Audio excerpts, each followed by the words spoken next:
We're live. I'm live with Melissa, the Anthony. The Antoni's in the house.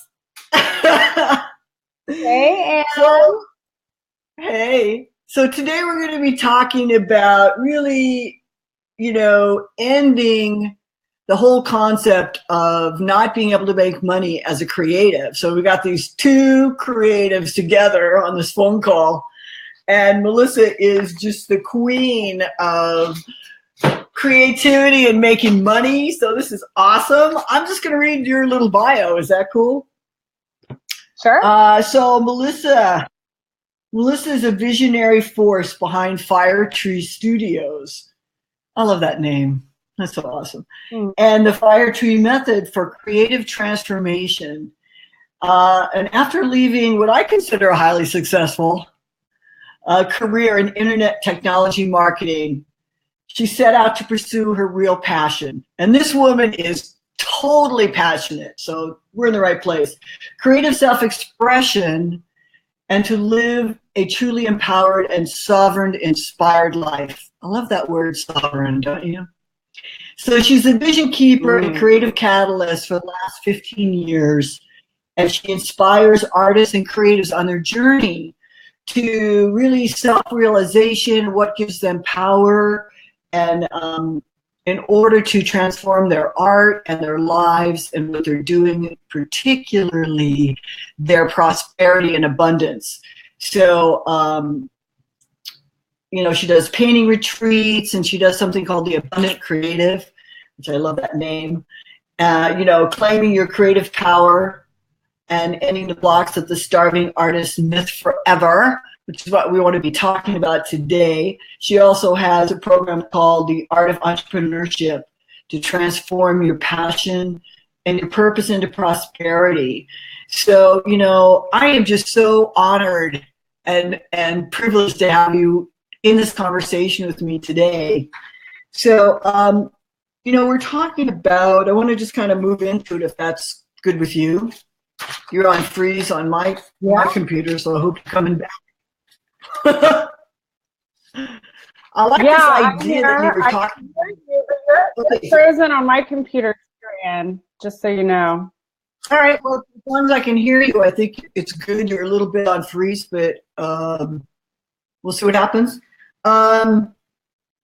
Melissa, you and I have spent a lot of time talking about breaking through these limiting beliefs and these different things that show up when, as a creative, we are trying to really bring our gifts into the world and be paid, what our value and our worth is. And I love this thing you talk about, your money sweet spot. Can you talk about that a little bit? Yeah. So your money sweet spot, I work with mostly creative women, but work with creatives on how to align their passion, their purpose into the most fun, easy, joy-filled, freedom-filled path to prosperity. And I call it the money sweet spot. It's really looking at what is your soul's purpose, like really getting clear on what is your divinely inspired, like why are you here? What's your mission? What do you need to fulfill as a soul in this lifetime in order to feel whole and complete and just feel fully self-expressed? So that's the first order of business that we do. We really look at what is your soul's blueprint? Why are you here? What do you stand for? What are you here to create in this lifetime? And we make sure that energetically that's lined up for you at the heart level. And then we take all your gifts and your, Oh, I was just going to ask a question, but go ahead. Tell me what you do. And then we take your soul's, your sort of God-given, I call it talents or skills, your work experience, your trainings, all of your expertise up until now in your life path, and we look at that. And then we also look at, you know, what is your experience? What have you been paid for in the past? What do people tell you that you're really good at? You know, what's your mastery, and what have you already received money and prosperity really tangibly in your work-life experience? What are those areas? And then we kind of line all of that up, and that's what I call the money sweet spot. It's like, what's going to light you up? What's going to be the easiest way for love, money, abundance to flow through you and to be expressed through you in the world? Mm-hmm. I think, you know, for many entrepreneurs, or for many people who are starting out their businesses as well, there's like this wall of fear, you know, that shows up when you're doing stuff that you're not, oh, it's going to go, right? Is there anything that you do? I mean, do you work in that arena? Is there anything you can tell people? Well, you know, my background is, you know, I always wanted to be a painter in high school, and went off to college and wanted to be a painting major. And my father was like, no, you need to do something more practical. How are you going to make money? You know, hence that kind of starving artist myth that we come up against as creatives when we're really honest with our hearts and our desires and our passion to do. We're always kind of hit with that struggle, let's say, or that challenge.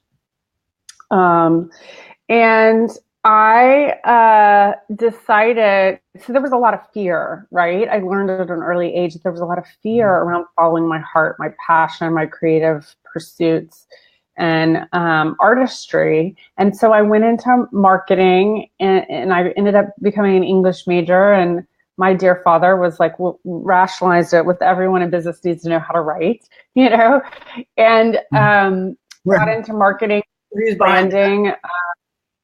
Yeah, it got into marketing and branding and public relations. And I ended up doing the .com thing. And I loved being in that creative, entrepreneurial, innovative environment, startup environment, where we were literally so creative every day. We were just making stuff up. You know? I think we were on the edge of technology and innovation, and it was .com, and there was lots of abundance and, you know, space to really thrive. And that got really, really fun. And I loved being in that environment. But then I quickly got burnout, because I feel like I learned what I needed to learn from that experience. And then I ended up working for Intel Corporation in marketing. And, you know, I just was making tons of money. I was traveling the world, and I had a great job by so many people's standards. And I was like really depressed, unfulfilled, knew that there must be something more. So I knew that my life purpose, you know, wasn't to sell microprocessors. So I went back to my creative roots.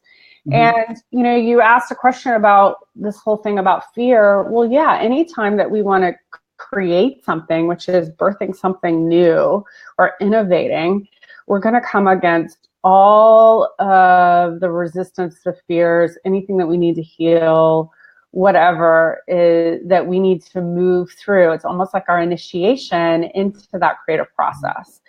So I went back to my creative pursuits. I found intuitive painting as a spiritual practice when I was living in the Bay Area, and then ended up getting a master's in transpersonal psychology with a focus in creative expression. And I ended up doing all my training to become a marriage and family therapist and an expressive arts therapist, then decided I didn't want to be a therapist. I really found that the potency for me was in the studio. So I taught and have been teaching creativity and self-expression through painting and other expressive arts for the last, 15 years.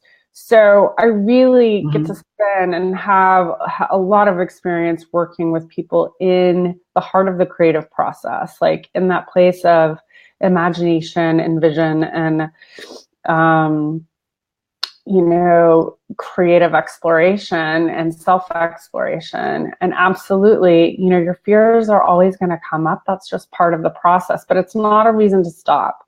And I think that's something that that blocks people. If they feel resistance or some sort of fear, and they think it's a sign that they're on the wrong path, and they start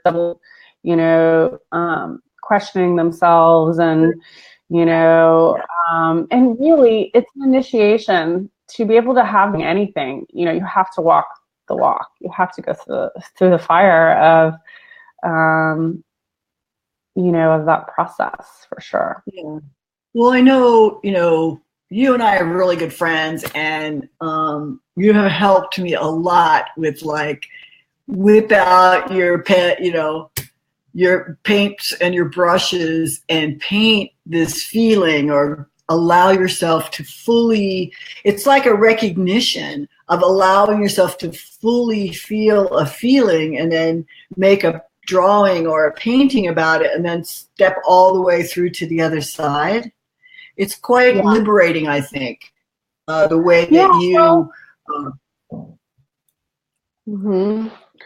So I think that what I have learned in my own personal transformation and creative process is that creativity is an incredible transformation tool. It's a credible tool for emotional alchemy, meaning emotional, like expressing our emotions. So I look at emotional energy as energy in motion. We talk about being in the flow. Being in the flow is being in alignment. It's being in alignment with our creative process. It's being in alignment with life and everything that we are summoning forth through us as creators. And I really see everyone as creative and everyone as a creator.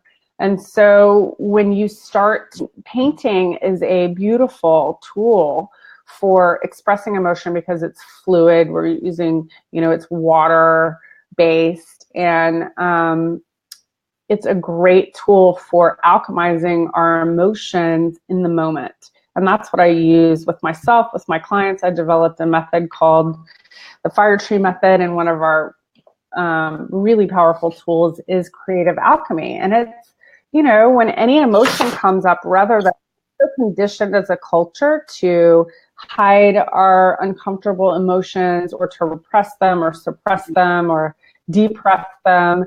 And of course, we know what happens when we do that. We create stagnation, depression,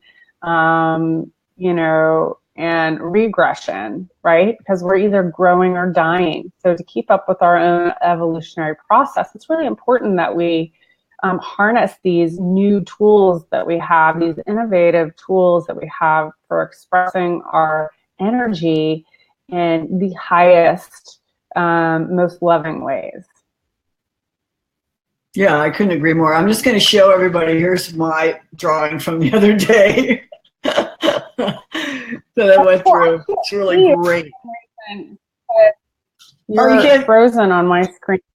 I will see if I can pull it up on you. Yeah, I think here, I'll throw it up again. So, we were just talking about what did it feel like? What was the feeling that I was having that seemed very, very emotional? And I wanted to release it. I just wanted to get rid of it. So Melissa was saying, just sit down and do the drawing, and then allow yourself to have the feeling, which is very, very powerful. I think, let's bring it into the conversation about money and prosperity. Well, one thing I mentioned too is that when we go back, it's really related to money, but when we go back to emotions, it's really, really important that we honor the emotion. To me, it's a very kind of sacred, reverent process where we are honoring our emotions and expressing them by giving them a voice. And then once we do that, they're allowed to transform. So there really is a level of acceptance and reverence that happens in that process. Yeah, it's really an acceptance and an acknowledgement, which is really really beautiful, pushing something away. So I know you're going to be giving people this really awesome Art of Creative Alchemy, the 8 Steps to Freedom. which is really great for the call today. And there's a couple of people on the call, so if anybody wants to ask a question, feel free to type it in. It shows up on the question side for me, and you can ask Melissa any questions you want. What do you perceive? Yeah, I'm just tuning into our video, Ann, and I'm trying to find. Looks like we're both frozen on my end, but I'm sorry. Go ahead. What do you think is the one thing that people can do? I know we've been talking about accepting your emotions and being with your emotions. What do you think is the one thing that people can really do to move themselves forward in their abundant mindset? Well, Tony Robbins, talks about success as 80% mindset, 20% action. And I totally believe that. And the thing is with creatives, whether you're a creative entrepreneur or an entrepreneur or, creative, identify with a creative lifestyle. You've been sold this belief, this conditioning, it's cultural, that you can't make money, or it's really hard to make money doing what you love or doing what's most creative for you. And it's a total myth. And everyone's had that. I know you have a powerful story of that too. And so the way to overcome it is you have to rewrite your story in your head. That's number one. You have to rewrite your starving artist myth, and you have to. It's really a decision. And you and I talk about this all the time, and so much of it is it's a decision. You decide that you're going to thrive. You're decided that you are going to be irreverent, right? You're going to rebel against that old paradigm. And you're going to be part of this new paradigm of creatives that are empowered, that are self-responsible, that are innovating, and that are not going to settle for this starving artist myth, or the poor creative, or poor healer, or I call it also the martyr myth. I see it a lot with, so much of the work that I do is coming from, creativity, but also healing. And so, we've got to evolve beyond the martyr myth as healers too. We have to, and the second, so number one is rewriting your story. And how you identify yourself. If you want to identify with the struggling artist, great. Like, if that's your choice. Like, I have no judgment about that. But if you want to change and rewrite your own story and be a thriving creative and a thriving healer and a thriving artist, the first thing you have to do is rewrite that story for yourself and shift and look at all of the limiting beliefs, all of the ways that you disempower yourself, or that you're choosing to give life to those old stories, and then rewrite them, so that they're more empowering for you. And there's lots of tools and ways to do that. I have a course called the Abundant Creative, and it's how to claim your creative power, move through blocks and in the starving artist myth forever. And it really is a decision. It's looking at your inherited money beliefs, your money patterns. It's a debt forgiveness process, like really looking at shifting your relationship with money. And money, of course, as you know, is just energy. And it really is ultimately about how you manage your own energy, how you manage your own heart, love. It's really about love, Anne, It's really about love. Really a lot. I know.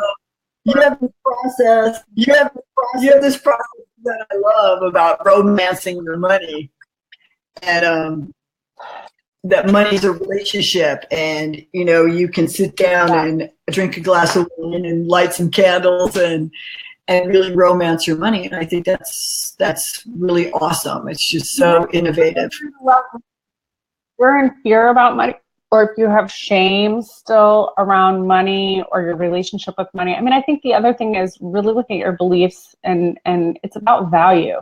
Money is just energy. It's just a concept that man created to exchange value, So it's really about value, honoring your own value as a creative, And nobody's going to give that to you. You know, that's something that I really figured out. I was like, if I'm going to take this path, you know, it has to come from the inside out. You have to claim your own value, your worthiness, and your divine right to abundance, which is when you really tap into knowing that you're a powerful creator, and that money is a renewable resource. Energy is a renewable resource. Like, you are so creative and so powerful. Your vision has the ability to create, literally create money and value. And when we line up with our soul's purpose and our passion, it becomes fun and meaningful and easy. You know, it can be really joy filled. Absolutely.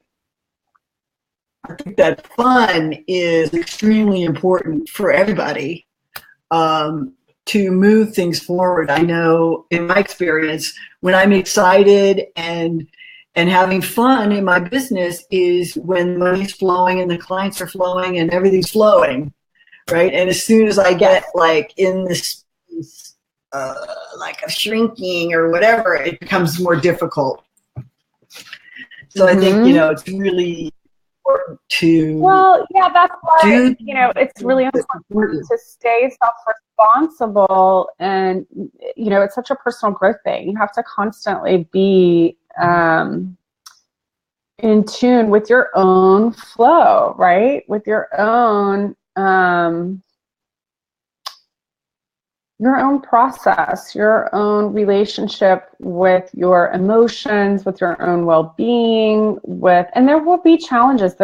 Challenges are going to happen every time we up level, right? So it's like, those are the initiations, and all the things that come up that we need to heal, clear, alchemize in order to realize greater wealth and value. And I think it's awesome that you have all these, you have all these different processes to really help creative entrepreneurs, particularly women, to move through those, whatever, those resistances, those fears, those blocks, and really move forward to bring gifts into the world. You know, I was just thinking about my own resistance and how it relates to the desires that I have to help other people and to bring, you know, really empower other people. And resistance comes in, and it's like, oh, okay, I need to really look at that for myself and let go of it and just go, okay, that's just kind of my mind. That's just what it's doing. Now, what am I going to focus on? You know, how am I going to move myself forward? So, you know, I think all of these conversations, like what's success, what's abundance, and I got a little lag, so I'm not sure what you're saying, but it's a practice, you know, and I think that's to me, I liken it to a painting, which you'll appreciate since you're a painter as well. You know, the creative, it's a live creative process. We are live, and when you become a conscious creative, you know, you are an deliberate creator. You are, you know, totally present in the moment. There's no like, you know, it requires all of you. It requires your full self-expression. So if anything is out of alignment, or if there's any areas that you need to grow into to continue on your path, it's going to come up. And see, I think a lot of people too, and we talk a lot about this, you know, when they experience challenges, they get discouraged.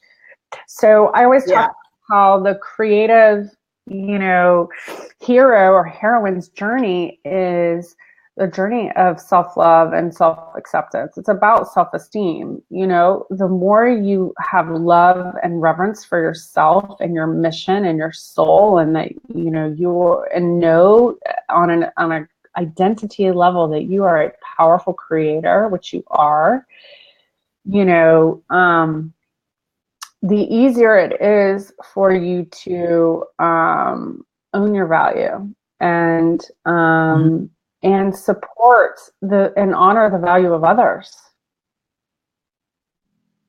And that's where money comes in, because money is just an exchange of value.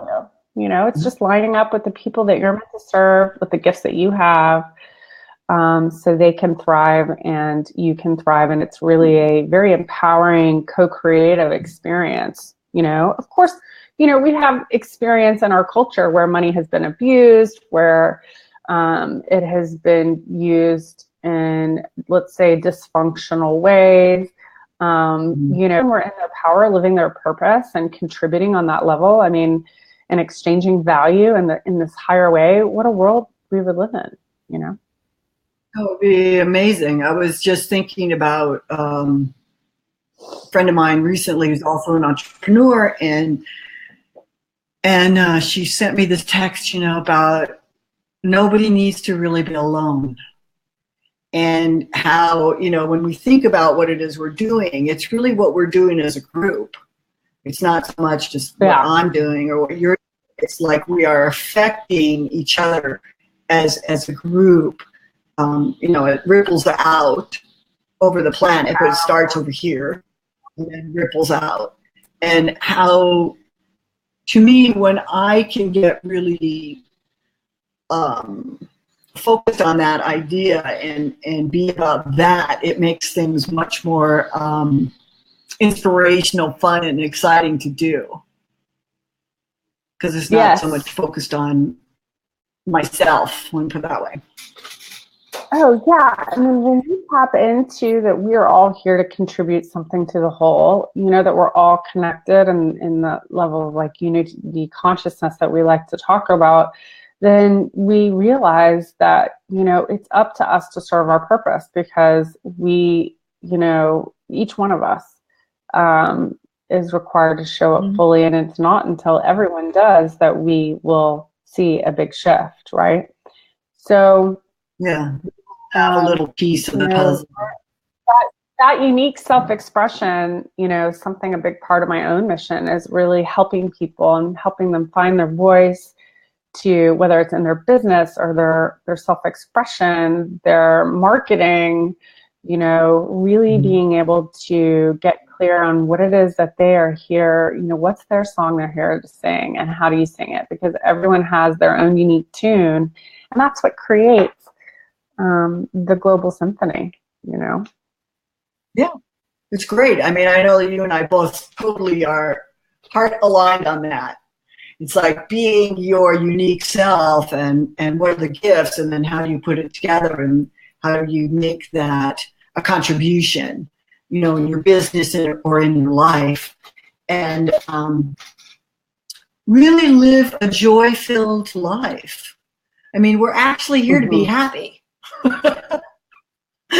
I know we sometimes spend a lot of, included, we spend a lot of time struggling, but we're actually here to be happy. Well, I think the struggle is part of, you know, it's part of that mindset thing. We choose to struggle or we choose to thrive. And I think part of clearing, you know, old survival programs of, you know, that we've inherited, whether it's culturally, familial, you know, through our ancestors, you know, letting go of struggle and really choosing to thrive. It doesn't mean that there's not going to be challenges, right? Because that's growth, you know, that's growing into our strengths and our fullness. But really looking and choosing a thriving mentality and an abundant creative mentality is, you look at every challenge, everything that comes up, it's there for you. It's there for your highest expression, your highest potential. It's there for you to alchemize and to meet with love, acceptance, and really see the opportunity and use the tools to, you know, harness and unlock all the areas where, through whether it's your childhood wounding or, you know, karma or whatever story you choose to believe, whatever's keeping you from being in your wholeness. And as you know, we've talked a lot about this too, and our wholeness requires full self-expression. That means it's masculine energy, it's feminine energy, it's really, it's the playfulness of the spirit of the inner child. It's all of it coming into harmony and working together. And that's true wholeness. So when we are living in our wholeness, we're prosperously, we are living and growing and evolving as people and also in our business. Yeah, I'm fond of saying, a business is the biggest growth and development program you'll ever do. But I think, I mean, people somehow think they're going to arrive. I don't know. We're so silly as human beings. It makes me laugh sometimes. Yeah. I mean, entrepreneurship is a spiritual practice because it's going to bring up any ways that you are disempowered, any areas that you're hiding, any areas where you're giving your power away, where you are playing small. Like, it just doesn't allow that, where you're not being honest with yourself or your heart about what you truly want, how you relate. Because as you know, we talk about this a lot too. Business is all about relationships. So, what are the relationships and the standards of relationships and integrity and honesty that you are creating? And how is that supporting your highest version? Exactly. And I think that that's always a correct and continue and refiguring and changing and doing things, changing things up and doing things differently. So we're coming to the top of the hour here, and I just wanted to really thank you for being in this conversation with me and sharing with everybody, your talents and gifts and skills.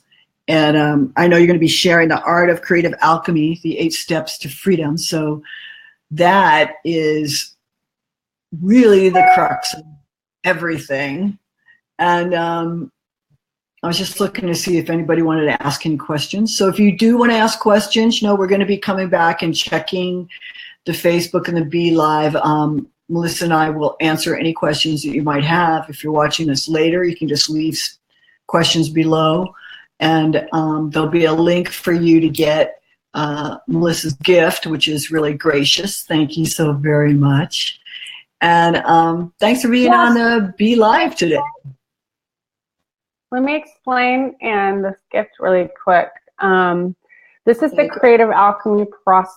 So this is for when you get triggered emotionally, or you have a challenge or a negative thought or anything that comes up that you want to alchemize into its highest potential and sort of reclaim. It's like almost like a mini soul retrieval that you can do yourself. One of the cool things about using painting in particular, although you can use pastels or drawings, sometimes I just scribble in my page, is that it aligns all of the dimensions, all, the subconscious, the spiritual body, the mental body, the emotional body, all on the same plane. So it's very, very effective. It goes deep very quickly, and you get to do it to yourself. So I call it kind of like creative energy work.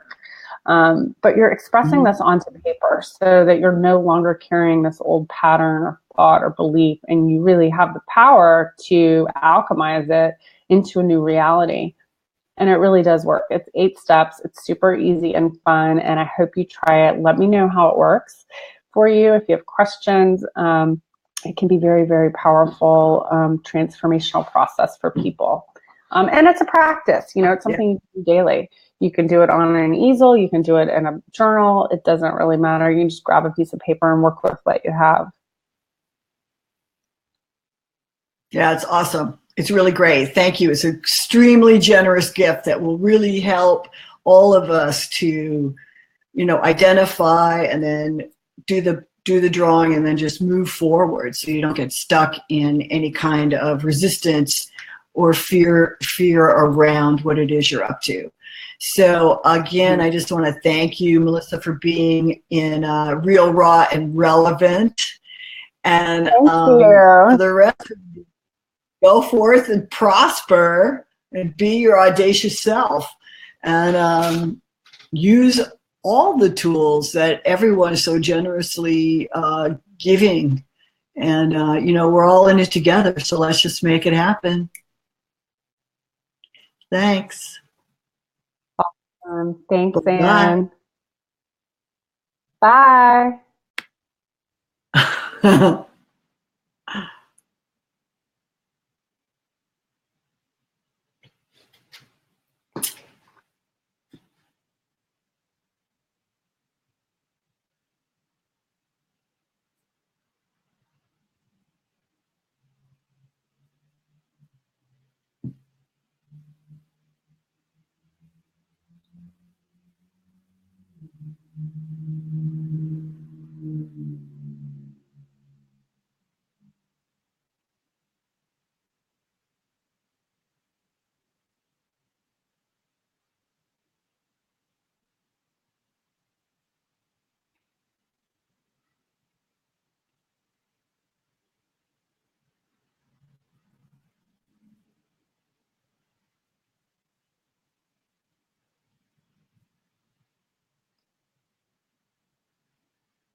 Hey,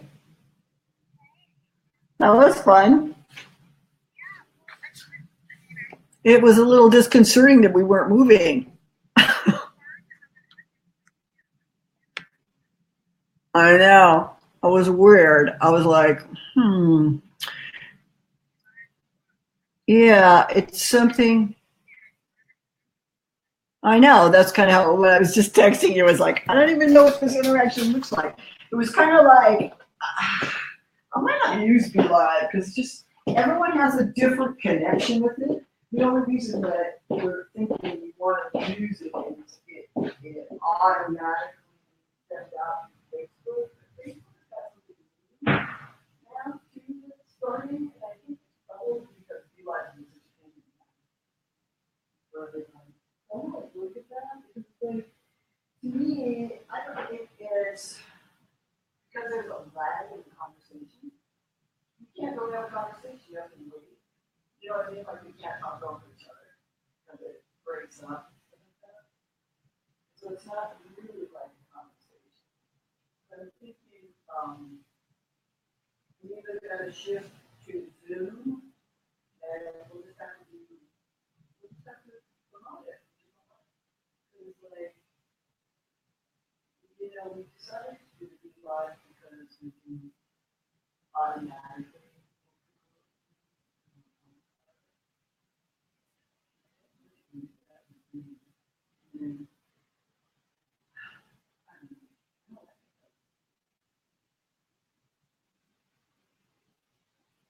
I think Molly thought it as well that she was interacting with people. You know,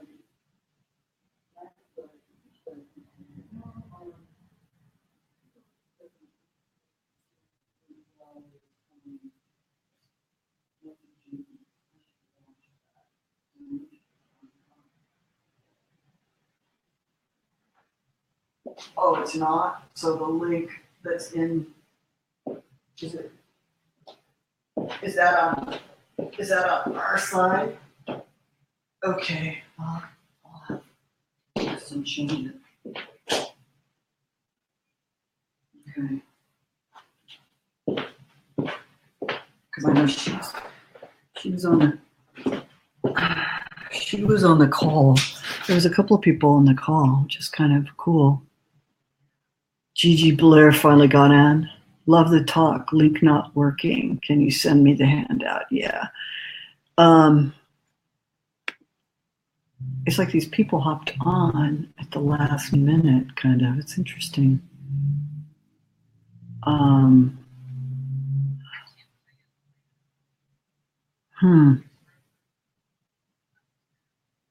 right, well, I'm going to go.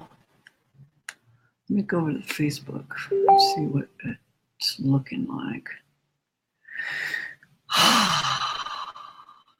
God, I love technology. Technology is so Interesting.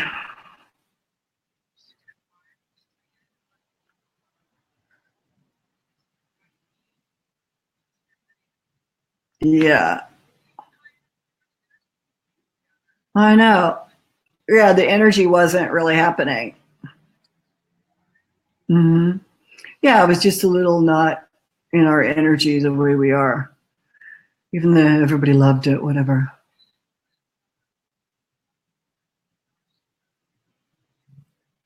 What is it? Oh.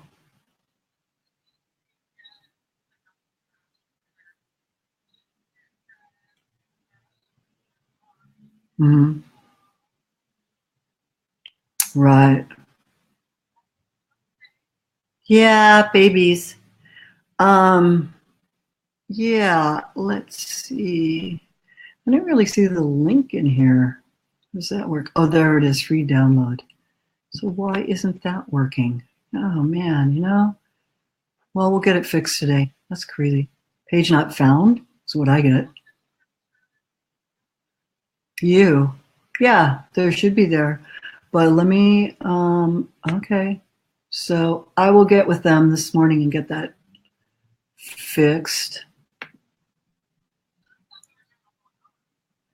Oh, yeah. The reason I shortened it was I think I have to buy the Be Live for longer than 20 minutes. I don't know. I got confused. And so I tried to shorten it a little bit so it wasn't a complete hour. Yeah. Um, yeah. All right. Let me get on this and get the link fixed and everything with these guys. Thanks, sweetheart. We'll do it again. Okay. Bye.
100%? No, it's like 18%.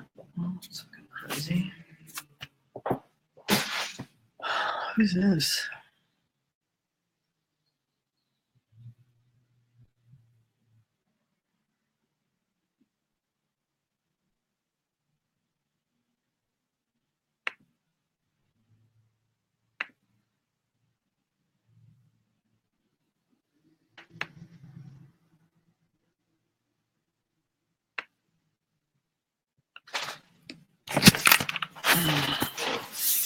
Yeah, okay, do that. Because it's not. That's for me.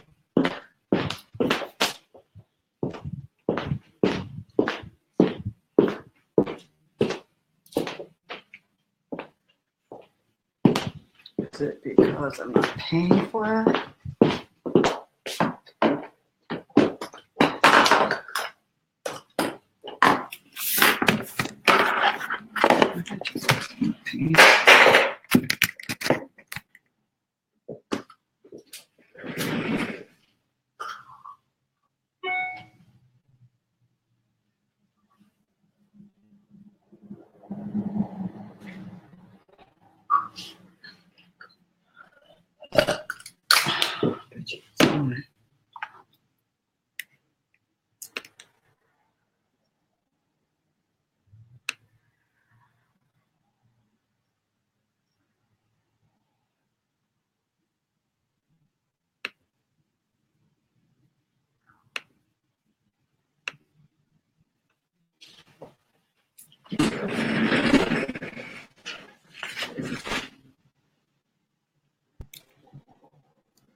It's really